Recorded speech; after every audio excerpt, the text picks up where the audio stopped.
All right, if you're anywhere near the tech world, you've heard this debate 100 times. You've probably even had it in a meeting this week. It's the big one. Next.js versus Node.js. Everybody wants to know, right? Which one is the clear winner? Which one should we use for our next big project? People are always looking for that one right choice. And man, this question fills up so many forums and email threads. But what if I told you that this entire versus debate is just wrong? That by even framing it as a competition, you're totally missing the point. Okay, let's get into this because this is important. To really clear this up, we have to stop thinking of them as competitors. They're not. Instead, let's look at what they actually are. Two very different tools designed for two very different jobs. So let's meet our players. First up, you've got Node.js. Now, before 2009, JavaScript was basically trapped inside your web browser. Node.js was this absolutely revolutionary idea that just blew the doors off and let JavaScript run on the server. This meant developers could build the entire backend, the powerful hidden engine of an app, with the same language they were using on the front end. It was a complete game changer. And then there's Next. And here is the most important thing you need to hear. Next.js runs on Node.js. You hear that? It's a framework built on top of React, and its whole reason for existing is to make building that part the user actually sees, the user interface, incredibly fast and powerful. And boy, is it popular. The 2023 Stack Overflow survey showed that over 16% of professional developers are already using it. So this is not some niche little tool. It's a huge player in web development today. But, and this is the key, it's a player that depends on Node.js just to get in the game. So, okay, if they're not competitors, what's the right way to think about them? I absolutely love this analogy because it just makes everything click. Think about a fancy restaurant. You've got the engine room and you've got the front of the house. This is where it all comes together. Node.js, that's your engine room. It's the busy, chaotic, powerful kitchen in the back. It's handling the database, managing who's logged in, dealing with all the raw data. It's the messy, essential machinery that makes everything actually work.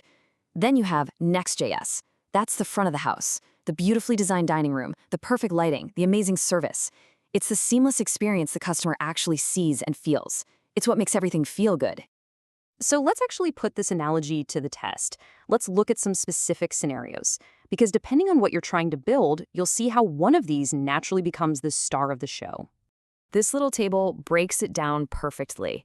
If you need something with powerful, real-time data, like a live chat app, Node.js is the clear winner. It's just built for that stuff. But what if getting found on Google is everything for your business? Well, that's where Next.js shines, because it has all this SEO stuff built right in, preparing pages so search engines can read them perfectly. Node.js on its own doesn't even think about that. So when is Node.js the main character?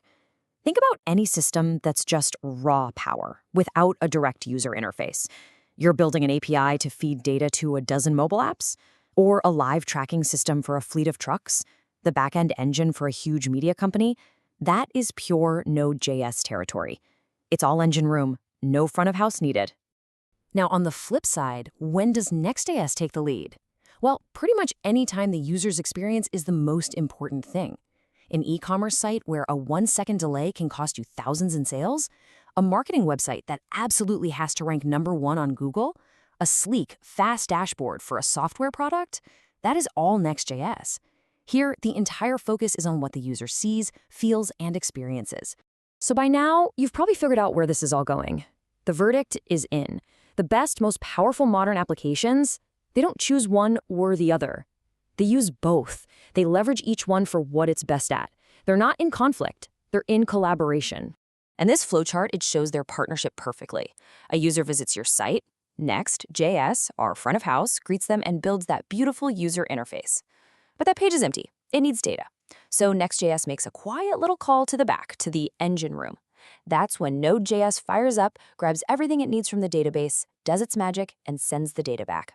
Finally, Next.js takes that data and presents it beautifully to the user. See? They're a team. One can't really do its job without the other. Which brings us right back to where we started, but now, hopefully with a totally new way of looking at it. We began with a flawed question. The real goal isn't to pick a winner between these two. The goal is to understand what we actually need to do first. And this quote just nails it. The answer isn't choosing between them. It's understanding how to use each one where it belongs. Node.js is for the server, the data, the backend logic. Next.js is for the user, the visual experience, the stuff that needs to be fast and look good. So the next time this debate comes up in a meeting, you can be the one to cut right through all the noise with a much smarter question. What job does our application actually need to do? Are we building the engine right now, or are we designing the dining room? The answer to that, well, that's going to tell you everything you need to know.